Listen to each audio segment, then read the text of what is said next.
Hey guys, and welcome to today's video. It is already almost 2 o'clock. I am downstairs with the boys. The boys are actually off of school from today, which is Thursday, until next Tuesday for Memorial Day weekend, and I have no idea why they have off as early as they do.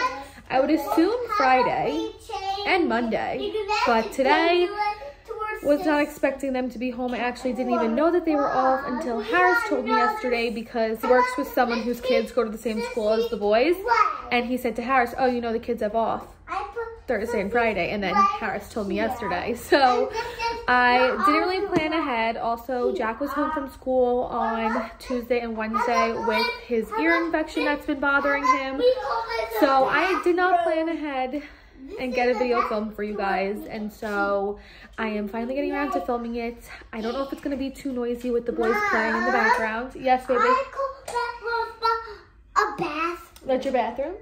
To where we pee. Yeah, they're playing house. They're making like little rooms in the den down here and playing house. But if it is too loud, or I find that it gets to be too loud, I'll stop this and try and film it a little bit later upstairs in baby girl's room. But today's video is going to be something super chill and relaxed, because I am just at the point in pregnancy where morale is so low. I am so exhausted mentally and physically that the simplest tasks I dread doing. And I actually did spend this morning, you got it, baby? Cleaning Harris and I's bathroom and the boys' bathroom. The boys' bathroom wasn't too bad. I cleaned their tub, I think like last week or something like that. But with my mom coming into town, and she's also going to be using that bathroom, I wanted to give theirs a little refresh. And then Harris and I's, I have not done in so long, and I knew if I didn't do it today, I wasn't going to get around to doing it until who knows how many weeks after baby girl's here. So I did that stuff this morning, and my body, I'm just like physically tapped out. Mentally, I'm just tapped out because I am so tired. But I figured we would have a chill video for today, and I would do my last pregnancy Q&A of this pregnancy. I also want to give you guys a little bit of an update on baby girl and myself, since I had my 37-week appointment this past week.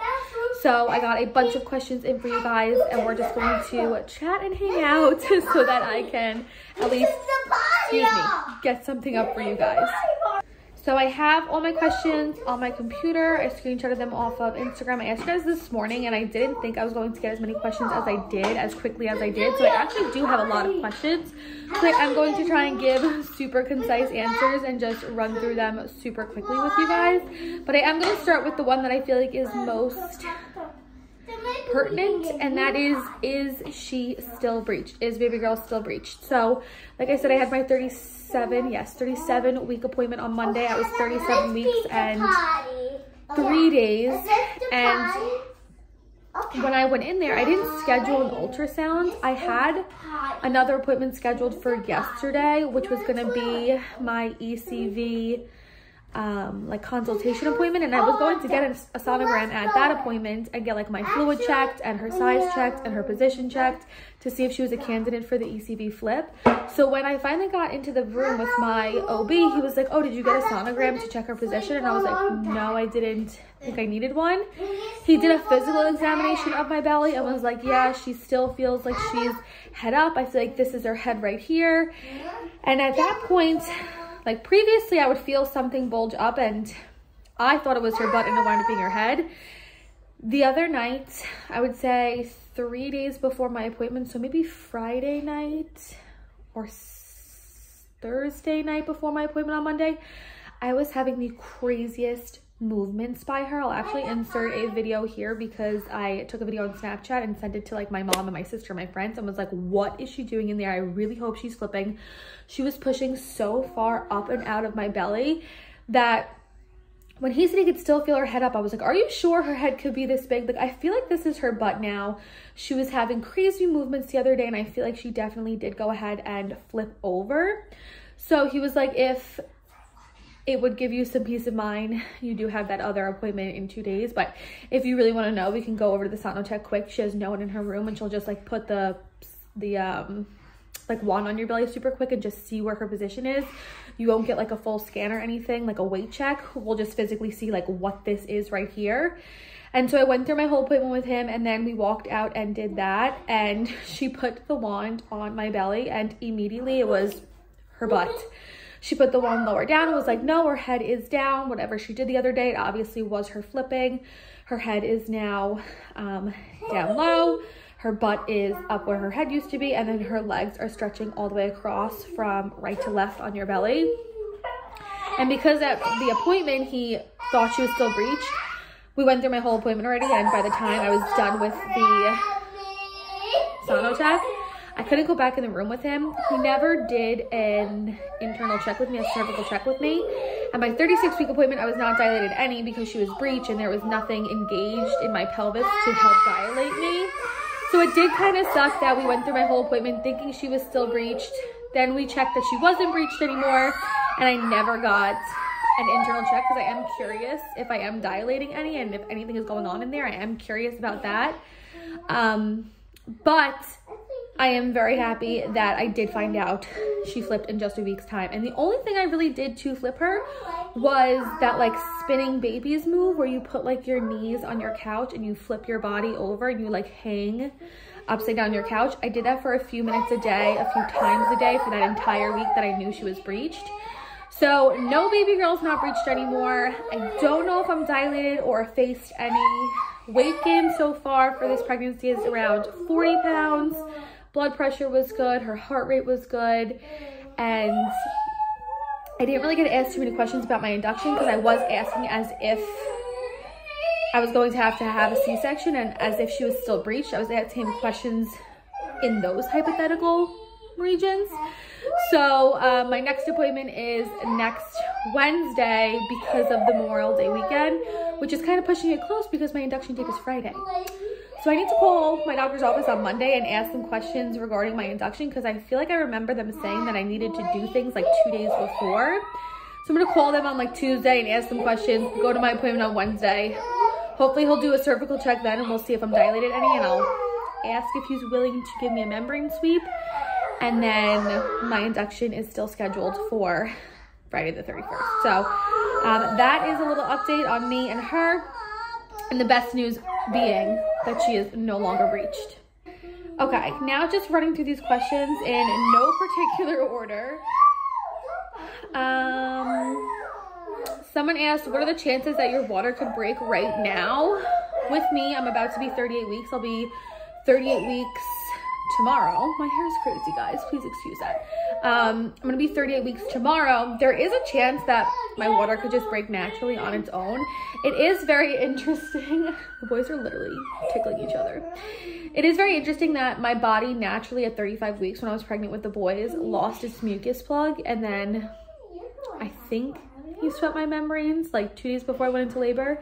But that my water did break on its own at 36 weeks with the boys. It's just so interesting that your body like could be so different with different pregnancies, and that my body knew I was ready to have them and it was time to get them out as early as 35, 36 weeks. And now I'm almost 38 weeks with her, and personally, I feel like she is snug and content in there. I feel like she's very comfortable in there. And I honestly don't feel like I'm going to go into labor on my own before my induction date. I feel like I have no signs.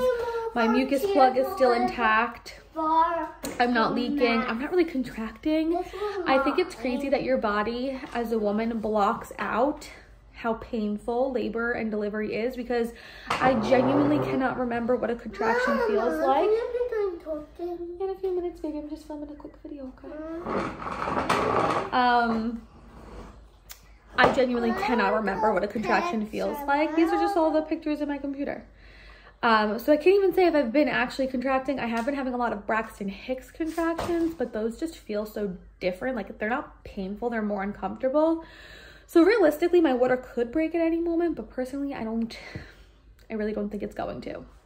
Okay, next question. Are you collecting colostrum or have you started leaking yet? I actually started a TikTok. I thought the colostrum collecting process was going to be a lot easier than it actually has been. And I've done a lot of research because I actually got very discouraged in the first week of trying to collect colostrum. I saw people on TikTok collecting colostrum and they were getting like 5 1-milliliter syringes of colostrum at a time on like their first try as early as like 36 weeks. And I started at 36 weeks. And in about 3 days time, switching between hand expressing and my hand pump, I literally got 0.3 milliliters of colostrum. So I was a little bit discouraged, but in my research, I did find that the amount of colostrum output you have during pregnancy does not directly correlate to your milk production post-birth. So don't think because you can't get colostrum out, you're not going to be able to produce milk. And I did breastfeed the boys for the first 6 to 7 weeks exclusively, and then until around 13 weeks combo feeding. So like, I know my body can produce milk, but I really wanted to try and have a bit of a colostrum, like, what am I looking for? What's the word I'm looking for? Colostrum, like, backup. Like, I really thought I was going to have enough to like bring to the hospital and supplement for her if I needed to. But at 36 weeks, I did it for like 4 days in a row and I barely got 1 milliliter. And then I did do it the other night and I got like half a milliliter's worth. I just think my body just isn't producing as much as I thought it was going to produce, which is completely fine. But it was a little bit discouraging, and I just don't think I'm going to have the supply that I thought I was going to have of colostrum. So I'm trying to collect, but I'm not really getting as much as I thought I was going to get. Okay, next question. Are you nervous for labor? And personally, no, I'm not nervous at all. I love the laboring process. I loved giving birth. I love the delivery process. I was super nervous going into it if I was going to have a C-section, but now that we know that she is no longer breached and I can try for vaginal delivery, which is what I really want, I'm back to being very excited and looking forward to the experience. And just for me personally, like, I had such a positive birth experience with them that is all I know. And so I am really looking forward to getting to go through with that again. But I do have the expectation in my mind now. What, baby? What? I do have like the idea in my mind now that like anything can happen, and so I am just trying to also prepare myself for the off chance that she does flip back breached, that I do have to have an emergency C-section, God forbid anything happens, that I can't hold on so tightly to my labor and delivery experience with the boys and think that this is just going to be so easy because it was so easy with them. I'm trying to have a more realistic approach now, having gone through what I went through last week, finding out that she was breached and dealing with those what ifs. But I am still very excited for the labor and delivery process, and I'm really not nervous at all. Like I said, your body kind of blocks out the pain as well. So I don't even remember how painful it was. I don't really remember what contractions feel like. I am nervous for the epidural because I did have like an adverse reaction the first time around, and that to me was the most painful part, was getting the epidural. That I'm nervous for. But actually going into labor spontaneously, I would be so excited if I went into labor spontaneously right now. That I'm not nervous for, and my induction I'm not really nervous for because I was loosely induced with the boys and my body responded really well to that. So overall, not nervous for the process. I know, I'm almost done. Give me 2 more minutes, okay? One of my names, 12 my names. Can you see your letters? Okay, next question. Are you already having contractions? I don't think so. Like I said, I get a lot of Braxton Hicks, but those are more of like a tightening and a pressure, not so much like a cramping, painful sensation. So I don't think I'm having any contractions so far. And like I said, I'm already almost 38 weeks. Okay, I don't think there's that many questions left. I'll answer 2 more. I have 2 more good ones here for you guys. Has this pregnancy been easier than the twins pregnancy? And yes, physically it has not been as demanding as the boys pregnancy was. As early as 34, 35 weeks with the boys, I was completely tapped out physically and I was in so much pain and ready to have them. And even though mentally I'm more drained now and I feel like I'm ready to have her and I really want her to come out, physically I don't feel anywhere as near as like in pain as I was with the boys. I have noticed 4 new stretch marks. I've gotten 4 new stretch marks this pregnancy so far. But with the boys, as early as 35 weeks, my skin was so thin and in so much pain. I was so ready to get them out of me.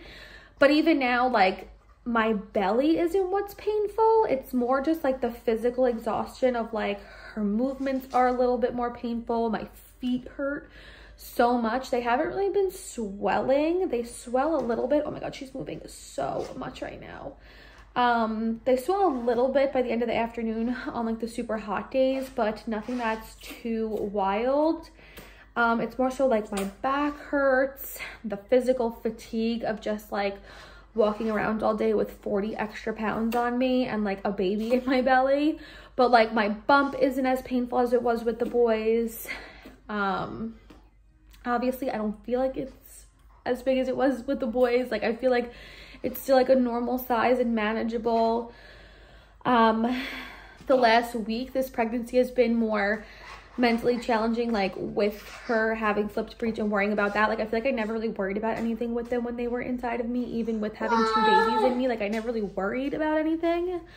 But the last week I worried a lot with her being breeched. Like that was mentally draining. And if you had twins and had a singleton, I would think you could agree with me on this. I think no matter what, 1 baby inside of you is going to be a lot easier in comparison to 2 babies. So yes, overall, I would say this pregnancy has been easier than the twins pregnancy. Okay, last question I'm going to answer is, how are you preparing for the newborn days / weeks with having toddlers? Rest, healing, etc. And I am so fortunate enough that my mom can fly down or fly up from Florida and come stay with us. She actually gets in on Thursday and my induction date is Friday. So she really wants me to go until my induction date so she can be here for baby girl's birth. But I'm very grateful that she's gonna come stay for 2 weeks. She will be able to do the bulk of the work with the boys when Harris goes back to work. He's obviously gonna stay home for the first few days. And she's going to be more focused on helping me recover. But once his little paternity leave is over, I think he only took a week with the boys, and I think he's taking about a week this time as well. Once a week goes by and I'm in a little bit of a better position healing wise and physical wise, once he goes back, I'll then have a week to adjust with her helping with the boys, if that makes sense, and me getting myself on a routine with the baby. And then she'll leave, and then hopefully I'll be able to transition into then a routine with the baby and the boys, like a very gradual process. So I'm definitely preparing for this newborn phase in relying on my mom to help with a lot of it. She helped and was so hands-on with the boys when they were born, and I'm really glad that I get to have that again, and she's gonna come again. But my family, a lot of my family, they're staggering their visits. So even after my mom leaves, my one grandma is going to come up from Florida. I'll see her for a few days. My other grandparents are coming up from North Carolina. I'll see them for a day. My sister's gonna come up in July and help because Harris is going away to Canada, I think for like a golf trip or something. My sister's gonna come with that. So like all my family members are staggering their stays to come and help me with baby girl. So hopefully that would help and ease everything with me. And also the boys are only going to be home for around 3 weeks. In that 3 weeks time, they are having surgery, so that's going to be a lot. But Harris and Harris's mom and his family will have all hands on deck with me and the boys and the baby to get us through that. But after about 3 weeks, they start camp and they're going 3 days a week, full day. So at least I know 3 days a week from like 9 to 3 or something like that, it'll just be me and baby girl. And on those days, I think I'll be able to take it more easy because she will be doing a lot of sleeping in the beginning, and so will I. But I'm just planning on having a lot of help and easing into things and having low expectations and focusing on being able to hand over control to Harris and my mom in terms of like the boys. I really need to like set myself up mentally not to try and micromanage them with the boys, and know that like I need to heal myself physically and mentally. And I really want to enjoy the newborn phase with baby girl because I don't really remember a lot of it with the boys because of COVID and everything, and my postpartum anxiety and depression that I faced with them. So I'm just trying to rely on those around me, rely on my village, and have them help as much as they can in me healing, transitioning to having 3 kids, and having a newborn. All right, guys, that is it. Yes, I will close out my video now. That is it for today's video. I know it was more chill and lax, but that is all I have yes, baby, 1 second. That is all I have the mental capacity for now at this point. So I hope you guys enjoyed today's video. If you did, don't forget to give it a big thumbs up. I will be vlogging Memorial Day weekend, and that will go up on Monday. And then I think the last video before I actually get induced, I think I'm gonna film her nursery tour next week, and that'll actually go up on induction day, as long as she stays cooking in there. So that is my little plan going forward. But I hope you guys enjoyed today's video. If you did, don't forget to give it a big thumbs up. And with that being said, I'll see you guys in my next video. Bye, guys.